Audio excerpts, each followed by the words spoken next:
Hey guys, welcome back to some World of Warships. Today we're playing the Clausewitz in some very special matchmaker. There is only one battleship on either team.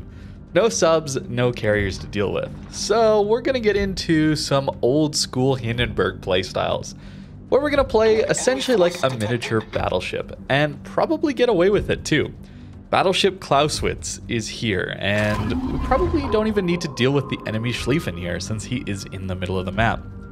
We have a lot of tools here at our disposal to actually deal with most of these cruisers and destroyers. Namely, the guns are pretty good on this ship. They're not an amazing upgrade over Hindenburg, but they are a reasonable upgrade, I would say. I find them to be a little bit more consistent and do a little more damage, especially the armor piercing can do a really nice job into a lot of these cruisers, especially if they're going to go broadside to us. We're also extremely tanky, and that's really what enables this playstyle. Much like old Hindenburg back when it was released, we have enough armor to deal with a lot of cruisers and even battleships in this ship. We have, I think, 50mm deck armor. We'll look at that later in port when we look at the build. But the armor is really nice, and we have a lot of healing, as you can see. We actually have 5 heals, although we are using our first one already. And yeah, that AP hurts, man. That AP absolutely chunks into people, which is really nice. You obviously have the high explosive to farm people with, but we're going for armor piercing here. Trying to push up and get some big hits in. And doing a reasonably good job. San Martin, of course, we looked at that one yesterday. It just lives, man. If you don't dev strike it, look at that, he's still alive. Even after taking that much damage. Although it looks like we did get his engine, which should help us here finish him off. And we're going to take some pain for this because we are, of course, pushing in. I'm always trying to get more aggressive these days. Trying to have some more fun. Even in random battles, it can be possible every once in a while. We do have some fortunate matchmaker for that, though. Not having to worry about a sub or a carrier helps a ton. Look at that, nearly 7,000 HE damage there into a very saturated San Martin there. Very nice damage out of the Clausewitz. And even though you don't have the insane damage upgrade on the guns compared to an Annapolis and a Des Moines, for example, the DPM increase is pretty amazing. Condi from the Henry, also pretty massive upgrade in the guns, of course. I think the nice part about Clausewitz is just that you get to play that old Hindenburg playstyle again. You can play it a little more aggressive, up in the face of the enemy team compared to current Hindenburg. It's the way I used to play Hindenburg a lot like this. So I'm really enjoying that. Unfortunately, though, we do have pretty poor turret angles. Probably even worse than Hindenburg, I would say. A lot of times you do have to be very broadside in this thing to actually shoot all of your guns. A little unfortunate, especially when you find yourself against battleships that are trying to cross-map you and that kind of stuff. But thanks to reasonable HP pool, we can take a few hits and not feel too bad about it. These 5 heals, though, really help a ton as well. Most cruisers are getting 4 heals at this tier, so getting that extra one is very nice. Hindenburg, of course, does get that 5th heal as well. It's kind of a feature of this line, at least at the higher tiers once you do get that heal. But it's not a fast cooldown, it doesn't heal anything extra, so if you're taking Citadel, torpedo damage, you're not going to really make use of most of them, I would say. So you're really trying to take a lot of lighter damage. So overpens, HE pens, especially fire damage, those kinds of things, you can heal back relatively easily. And that's going to allow us to hopefully have some decent gameplay opportunities into the late game, even though we have used a lot of our HP pool already here in the early game. But we've pushed the enemy team way back into their spawn already. 20,000 HP on a fire and still pushing, maybe not the best idea. As much as I do enjoy the aggressive plays, double fire, we'll rep that. And we'll start to turn out. Maybe we can find some cross-map shots into the guys north of C. That's a really nice opportunity once you push this side, at least. That's kind of the whole idea of this map, where the decap gets stalled out most of the time, and then it really comes down to whoever wins the 1-2-3 lines, or at least pushes the enemy team back enough, you can get some nice spotting and cross shots in on the enemy team that's stalling out that decap. That's really how this map often plays. So spotting on this flank, we do want to be looking for those opportunities. You can see there's a Salem there, there's an Edgar there. Those are very dangerous ships for destroyers or anyone to go contest the cap with. So yeah, we're going to be trying to look for those guys eventually. Long range, the shell velocity is just okay. As you can see, I'm having some difficulty hitting a lot of these guys. Although the fire chance has been reasonable this game, especially on this Kronstadt here, where we got 3 very lucky fires in a row there. It's not always going to do the best. The HE, well, good. I just prefer AP in a lot of these German cruisers. I say this every time I play a German cruiser. I really wish, way back in the day, they had buffed the armor piercing more and made these a little more AP-focused ships. Since the HE was very anemic early on in the development of the German cruisers, they had the normal pen, so you don't pen 51 millimeters like they do now. They had 1/6 pen instead of 1/4 was the idea. And then they did really low damage, low fire chance, that kind of thing. So you really were focused on the armor piercing more, which had some pretty poor pen angles thanks to low hidden stats, of course, but I think the crop value was really low, which basically means over distances and at extreme angles, they don't tend to pen very well, is kind of the idea. So even though we have to deal with that here, the shells are a little heavier on the Clausewitz than on the Hindenburg. So even at like 15, 16 kilometers, we're getting reasonably reliable pens into this Salem here, into a Citadel, which feels really good. More along the lines of that Battleship Hindenburg playstyle of old, right? Where more ships had bigger, easier to hit Citadels back in the day, and you could rely a little more on that AP in Hindenburg. Nowadays, you're often just shooting HE in a Hindenburg these days, since it is so consistent, and the HE, or the AP, sorry, can feel pretty lackluster at times. So there we go, we finally get our first kill. Nearly 200,000 damage. That's the other special thing about this game, is not only are we playing aggressive, trying to find those cross shots for that pseudo battleship playstyle, we're getting a ton of damage as well, especially for a single battleship game, and we haven't even been shooting a battleship at all to have 200,000 damage. Is pretty ridiculous. Typically these games result in very poor damage values. If you're ever going for big high damage games and you see Matchmaker like this, it's always very, very disappointing when there's not battleships to farm. But we've managed to rack up a really good amount of damage for this Matchmaker. Now we're going to move on to try and get into the C-cap here. Only 2 heals left, 20,000 HP. It's okay. But not really enough for us to be pushing the enemy spawn, which is really what's going to happen here in the mid to late game. And I've always talked about cruisers being extremely powerful in the mid to late game. 6,500 damage on the Sherman there. That's a little ridiculous from the HE. Landed a lot of shells in that salvo at least. But cruiser play in the mid game, late game, when there's less ships on the board, are just so powerful, man.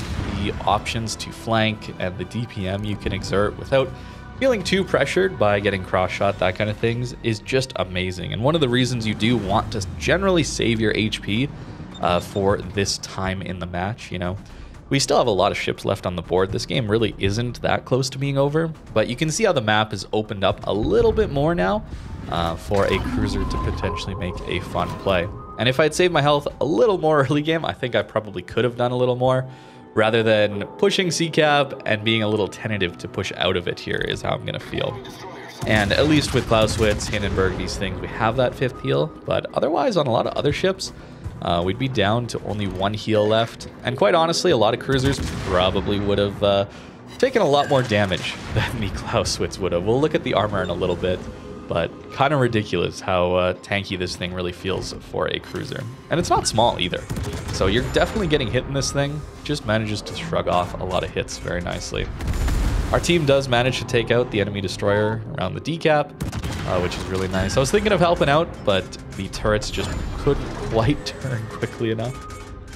Sherman, a very dangerous destroyer with that very high DPM sap. He's smoked up in front of us, so it is time to turn out and use our second to last heal.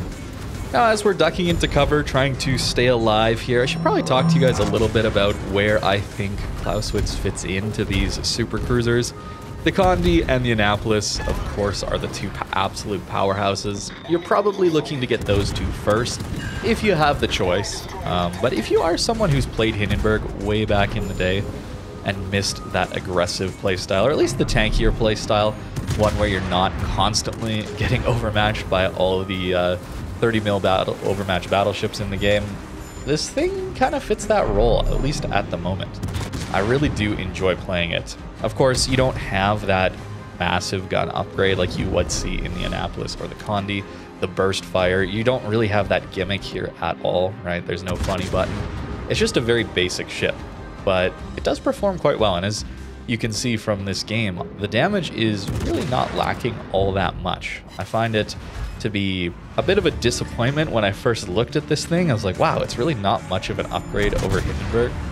And yet after playing it, it's probably one of my more favorite super cruisers in the game. I think for me, Annapolis would be my favorite one. I don't particularly enjoy the Condi playstyle quite as much, but that said, Condi is just absolutely really powerful, so it's probably better than Clausewitz. But for me personally, I really do just enjoy the consistency of the Clausewitz and that option to play a little more aggressively, tank, use our HP a little bit more, that kind of thing.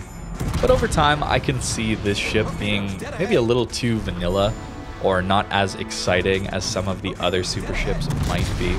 So that might be a reason to not look for this one right away, especially if you're getting into super ships, and they are very, very expensive to run. That's the other thing you do have to consider. Even if you do have the credits to purchase them, you can even purchase a few of them. It's a lot, keep in mind. To fully kit one out, it's probably 60, 70, 80 million credits. And then to run it every time, even with a premium account, I'm often losing credits on super ship games. Not easy to do. So you might want to look for something that's a little more gimmick focused, that's a little more interesting to play on a game-to-game basis, one that does bring something new to the table. I'm often talking about that when in regards to buying premium ships, right? Where I think if you can get the same kind of playstyle from a tech tree ship, maybe isn't worth it to purchase a premium like that. But if you're getting a unique experience, then I can see that being a little more interesting. And super ships probably need to be thought of in a similar way. Oh yeah, that's right. The other massive upgrade I forgot. Poor Hindenburg, man. You don't have plain ASWs. They actually just drop off the back of your ship. Maybe the biggest upgrade Clausewitz actually does get over the Hindenburg outside of the armor is probably that ASW upgrade. It's really painful to not have that plain ASW, especially on such a large cruiser. You're not gonna ever find yourself on top of a sub, I would say, without getting shotgunned in a ship like Hindenburg, so pretty useless. At least Clausewitz does have that nice upgrade. But as this game comes to an end, you can clearly tell I enjoy the Clausewitz quite a bit, even if it isn't the most exciting super ship. I just find the consistency that comes out of it just really enjoyable, and playing that kind of old school Hindenburg style is very nice. Obviously, we did get very lucky in this game to not have the carriers, the subs to deal with, and the battleships. We really didn't have battleships shooting at us, potentially dealing that overmatch damage, punishing us for pushing in, that kind of thing. But I think Clausewitz generally can get away with it in a lot of matches, specifically when there's battleships around. Carriers, subs, yeah, you're not pushing into that. But against battleships, the armor is enough, I would say. Maybe not as aggressive as I played this game, especially early game, but in a lot of matches, you can push a lot in this ship, more than you probably think. As for the build here on the Clausewitz, it's really not too special. This ship doesn't have too many gimmicks, so we are really just trying to maximize our general firepower, I would say. So Superintendent, Survivability Expert, really trying to maximize those heals and that HP. It is a nice resource. I really enjoy Eye in the Sky on this ship, especially since the buff, which happened a while ago now, but every time I play one of these type of cruisers, I do want to point it out that there's really no downside to this anymore. There used to be a 50% penalty to the duration of the spotter plane, and that's been gone for a while now. And so this is just really nice for a lot of these ships that don't have the best range. 18.5 kilometers is fine, but at super ship tier, we know people love to camp outside 20 kilometers, so you do need that spotter plane every once in a while.